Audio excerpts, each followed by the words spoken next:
Ce soir-là, la neige tombait comme un linceul blanc. Et pendant que les lumières des gratte-ciels brillaient derrière les vitres chaudes, une femme dormait dehors sur un banc, glacée jusqu'aux os. Elle avait servi le même homme pendant 3 ans. Invisible. Silencieuse. Et lui? Il ne connaissait même pas son prénom. Ce qu'il a découvert ce matin-là a tout changé. Si ce genre d'histoire vous touche, si vous croyez que derrière chaque visage invisible se cache une vie digne d'être racontée, abonnez-vous. Ici, chaque récit révèle l'humanité qu'on oublie trop souvent. La neige tombait doucement sur la ville, recouvrant tout de silence et de froid. C'était un de ces soirs où même les riches se hâtaient de rentrer, fuyant le vent glacial. Mais sur un banc oublié d'un petit parc près du quartier financier, une femme en uniforme bleu marine était assise seule, le corps inerte, penché sur le côté. Elle était à peine visible sous le givre blanc qui se déposait sur son tablier. Cette femme, c'était Grace. Depuis 3 ans, Grace travaillait chez le millionnaire Charles Whittaker, un homme plus connu pour son compte en banque que pour sa compassion. Sa demeure était grandiose, sa routine rigoureuse, et ses attentes encore plus strictes. Charles ne savait pas grand-chose de Grace, si ce n'est sa ponctualité, son pas silencieux, et la manière dont elle faisait toujours crépiter la cheminée avant qu'il ne descende chaque matin. Pour lui, elle était efficace, invisible, utile. Rien de plus. Il ne lui demandait jamais où elle allait après le travail. Il ne s'était jamais soucié de savoir à quoi ressemblait sa vie, au-delà des couloirs de marbre. Alors, quand Grace est arrivée avec 5 minutes de retard vendredi matin dernier, les yeux rouges et les mains tremblantes, Charles n'a posé aucune question. Il a simplement dit « Tu as fini ici ». Et il l'a congédiée. Pas d'indemnité. Pas de lettre de recommandation. Pas même un merci. Grace ne plaida pas. Elle hocha simplement la tête et quitta discrètement le seul endroit chaud qu'elle avait. Ce que Charles ignorait, c'est que Grace dormait depuis des mois dans un coin sombre au fond de la buanderie. Depuis que la santé de sa mère s'était détériorée en Louisiane, Grace envoyait chaque dollar gagné pour payer les factures d'hôpital et s'occuper de son jeune frère. Avec la hausse des loyers et la réduction récente de ses heures, elle n'avait plus les moyens d'un logement. Elle faisait le ménage chez lui le jour, et se cachait dans un placard à balai la nuit. Lorsqu'il l'a licenciée, elle n'avait même plus de quoi prendre le bus. Cette nuit-là, chaussée de souliers trop fins et toujours vêtue de son uniforme, Grace a erré dans la ville. Les abris étaient pleins. Les postes de police, trop dangereux. Son téléphone était mort. Elle s'est assise sur ce banc, pensant reposer ses yeux un instant. Mais le froid s'est installé plus vite qu'elle ne l'avait prévu. Au matin, elle ne sentait plus ses doigts. Charles Whittaker n'avait pas l'habitude de se rendre à pied à ses réunions. Mais ce jour-là, son chauffeur était en retard, et il devait absolument traverser le parc pour rejoindre une salle de conférence en centre-ville. La neige crissait sous ses chaussures de luxe. Puis, il la vit. Au début, il ne la reconnut pas. Elle avait la tête penchée, les lèvres légèrement entr'ouvertes, le souffle court. Ses bras étaient croisés comme un enfant qui cherche à se réchauffer. Son uniforme, couvert de neige, contrastait violemment avec le bois du banc. Il s'approcha. Son cœur accéléra. « Grace », dit-il, confus. Elle ne bougea pas. Il s'accroupit près d'elle, posa une main sur son épaule et tressaillit, sa peau était glacée, son corps inerte. « Grace » aboya-t-il en la secouant doucement. « Grace, réveille-toi. » Toujours aucun signe. Charles regarda autour de lui. Le parc était désert. L'agitation matinale n'avait pas encore commencé. Un frisson le parcourut. Pas celui des réunions manquées ou des krachs boursiers. Non. Celui-là était plus profond.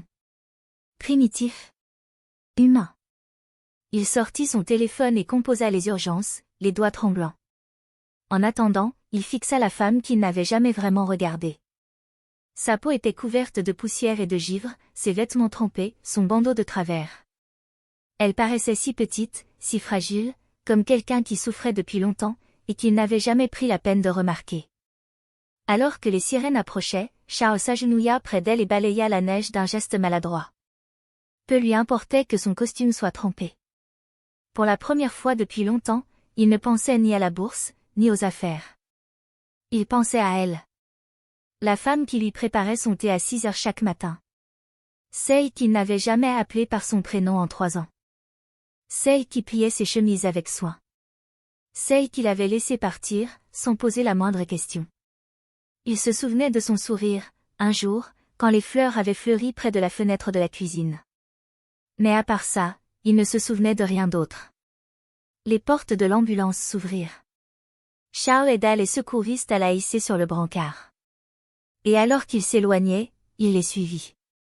Non pas en tant qu'employeur, mais en tant qu'homme, réalisant qu'il avait peut-être détruit une vie simplement par inattention. Et cette prise de conscience brisa quelque chose en lui. Il avait bâti des empires. Il connaissait chaque courbe de ses graphiques boursiers. Mais il n'avait pas vu une femme mourir de froid sous son propre toit. Les néons au-dessus des urgences projetaient une lueur froide et stérile. Mais Charles ne s'y a pas. Il s'assit près du lit d'hôpital, les mains jointes, la mâchoire crispée. De temps à autre, il jetait un coup d'œil vers Grace, toujours inconsciente. Un masque à oxygène couvrait son visage. Des perfusions pendaient de ses bras frêles. L'infirmière avait annoncé le diagnostic, hypothermie sévère. Si elle était restée dehors 1 heure de plus, elle avait dit. On parlerait de convalescence, pas de traitement. Charles n'avait pas dit grand-chose. Parce que pour la première fois de sa vie soigneusement maîtrisée, il ne savait pas quoi faire. Il croyait connaître Grace depuis 3 ans. Mais la femme dans ce lit n'était pas qu'une employée. C'était quelqu'un. Quelqu'un qui avait souffert en silence, dans les marges de son quotidien doré. Et il l'avait ignoré. Tandis que les machines bipaient et que les infirmières passaient, Charles resta là. Son costume de luxe encore couvert de neige fondue. Il ignora les appels du conseil d'administration. Il ignora les messages de son assistante. Il ignora même le SMS de sa fille lui demandant « Papa, tu fais une dépression ?» Il ne faisait pas une dépression. Il se réveillait. Il était presque minuit quand Grace ouvrit enfin les yeux. Ses paupières battirent. Ses lèvres s'entr'ouvrirent lentement, sèches, craquelées. Charles se pencha en avant, retenant son souffle. « Grace » murmura-t-il. Elle tourna la tête, confuse. « Suis-je morte » demanda-t-elle. Il faillit rire, mais sans joie. « Non. Tu es vivante ? Tu es en sécurité. » Ses sourcils se froncèrent. Son regard se fixa sur lui. Elle tressaillit. « Pourquoi êtes-vous ici ?» Charles déglutit difficilement. « Parce que j'aurais dû être là, bien avant aujourd'hui. » Des larmes montèrent à ses yeux. Elle détourna le visage vers le mur. « Je n'ai pas volé. Je n'ai pas menti. Je n'étais jamais en retard, jusqu'à ce jour-là. » Il hocha lentement la tête. « Et moi, je n'ai jamais demandé pourquoi. C'est ma honte, pas la tienne. » Elle ne répondit pas. Mais il ne partit pas. Le lendemain matin, Charles retourna chez lui. Mais pas comme d'habitude. Il réunit tout son personnel, cuisinier, jardinier, chauffeur. Et il leur raconta ce qui s'était passé. Sans excuse. Sans détour. J'ai viré quelqu'un, sans chercher à comprendre. Et cela a failli lui coûter la vie. Silence. Certains baissèrent les yeux. Une femme pleura. Puis, à la surprise générale, Charles dit quelque chose qu'il n'avait jamais dit de toute sa carrière. « Je suis désolé. » La nouvelle se répandit vite. Tout comme la photo virale de Grace, prise par un jogger, endormi, glacé, sur un banc public. L'opinion publique s'enflamma. Comment un millionnaire avait-il pu laisser ça arriver? Des journalistes campaient devant l'hôpital. Charles refusa tout commentaire. Il dit simplement. J'ai mieux à faire que parler. Et il le fit. À la sortie de Grace, une voiture l'attendait. Mais pas pour la ramener au travail. Charles se tenait à côté, costume propre, manteau et écharpe dans les bras. Ce n'est pas de la charité, dit-il. C'est une correction. Grace refusa. Par fierté. Par blessure. Mais la dette d'hôpital à elle seule, l'aurait engloutie pendant des années.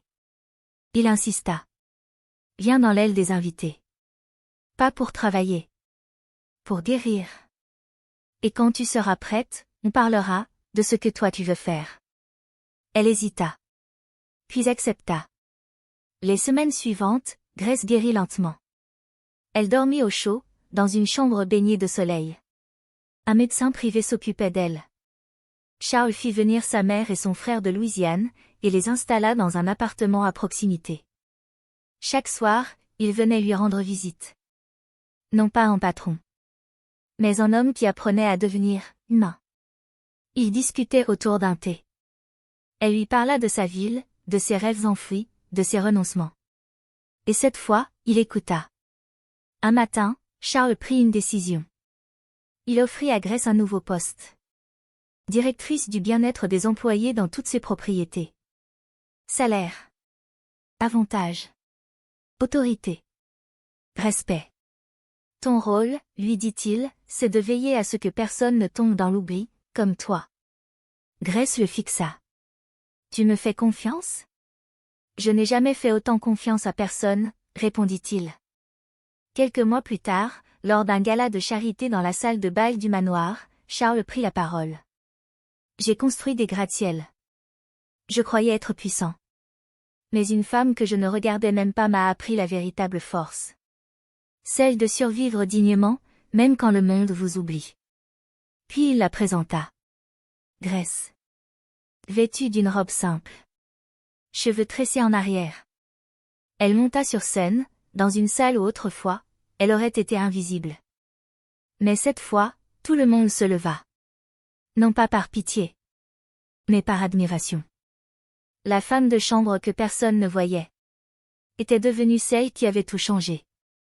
Et l'homme qui l'avait licenciée venait enfin de trouver la rédemption. Non par la richesse, mais en apprenant à voir ce qu'il avait trop longtemps ignoré. Cette histoire nous rappelle que derrière chaque visage, même le plus discret, se cache une vie pleine de combats, de dignité et d'espoir. Parfois, il suffit d'un geste pour tout changer, et surtout, il ne faut jamais oublier de voir l'humain qui est devant nous. Si cette histoire vous a touché, pensez à liker la vidéo, à vous abonner pour découvrir d'autres récits bouleversants, et surtout, partagez en commentaire ce que vous en pensez. D'où nous regardez-vous? J'ai hâte de vous lire. À très vite, prenez soin de vous, et surtout, restez bienveillants.